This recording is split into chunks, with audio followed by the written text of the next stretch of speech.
Let's start with a mystery, a really strange, quiet trend that is happening right now behind closed doors, and it's totally rewiring our private lives. You see, we are living through the single greatest decline in physical intimacy in modern history, and almost nobody is talking about it. Okay, that sounds a little dramatic, right? But stick with me, because the data is genuinely startling. We were promised this 21st century filled with more connection than ever before, but what we actually got was a deep, widespread disconnect. We're in the middle of a full-blown sexual recession. Just think about this for a second. By 2019, one-third, a full third, of adults under the age of 30 said they had zero partnered sex for the entire previous year. That's 365 days. And it's not just a young person's issue. Not at all. A massive study of 34,000 adults found that a quarter of them, 1 in 4, hadn't had sex even once in the last month. So what on earth is going on? To really wrap our heads around this, we first have to understand the sheer scale of the problem. This isn't some little blip, and it's not just one specific group. No, this is a seismic cultural shift that some researchers have started calling the Great Intimacy Drought. Take a look at this. Back in the 90s, well over half of all adults were having sex at least once a week. Makes sense. But today, that number has absolutely cratered, down to just 37%.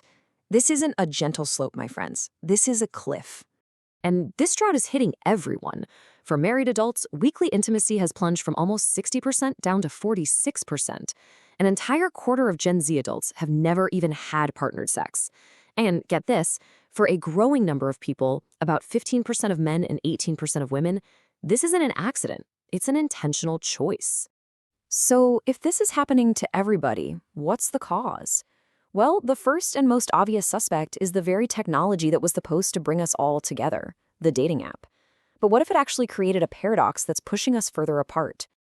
One study dug into Tinder and found that the average guy gets about 148 matches. Now, in theory, that sounds amazing, right? It's like an endless ocean of opportunity, a digital catalog of potential partners right at your fingertips. But here's the kicker. How many of those 148 digital connections ever turned into a single, real-world in-person meeting? 2. Just 2. The other 146 just disappeared into the digital ether. And the final stats on this are even more telling. An incredible 80% of Tinder users say they've had zero, and I mean zero sexual activity with anyone they met on the app. It's like the main thing these apps are for isn't dating anymore. It's just more screen time.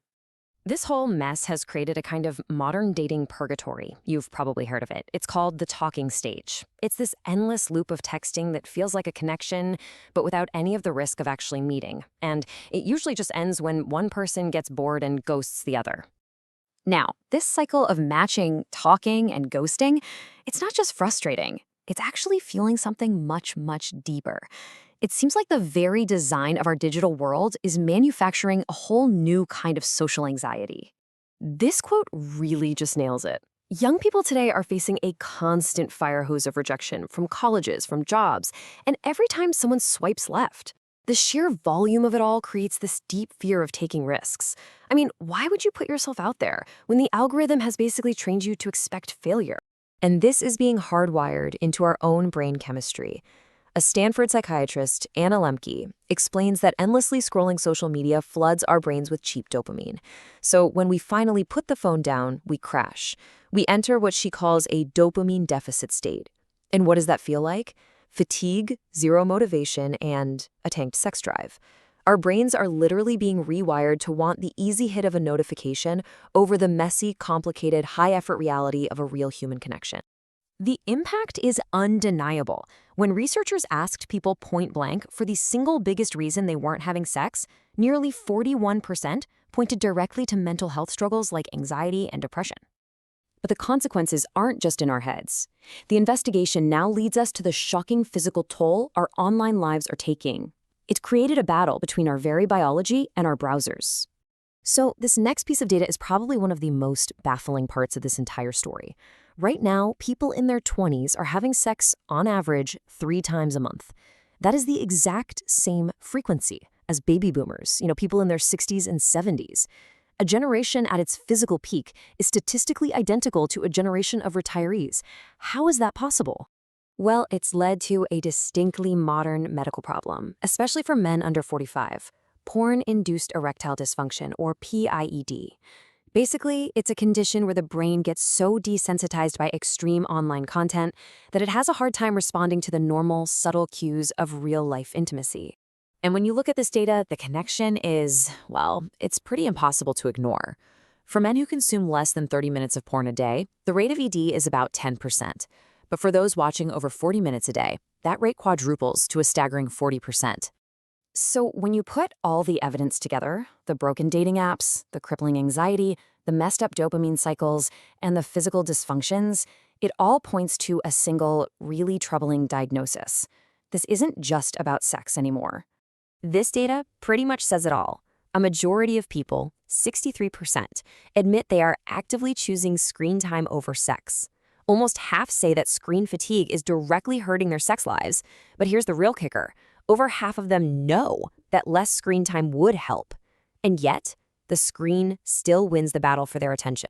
And that's why we have to zoom out. This was never just a bedroom problem. It's a public health problem. The World Health Organization has now officially declared loneliness a global health crisis. The decline in sex isn't the disease, it's just the most intimate symptom of it. Here we are, anxious, exhausted, and turning to our screens for a comfort that, let's be honest, they can't actually give us. This whole thing leaves us with one profound and really unsettling question. Are we scrolling our way toward a future where true human intimacy isn't the default anymore, but a rare exception?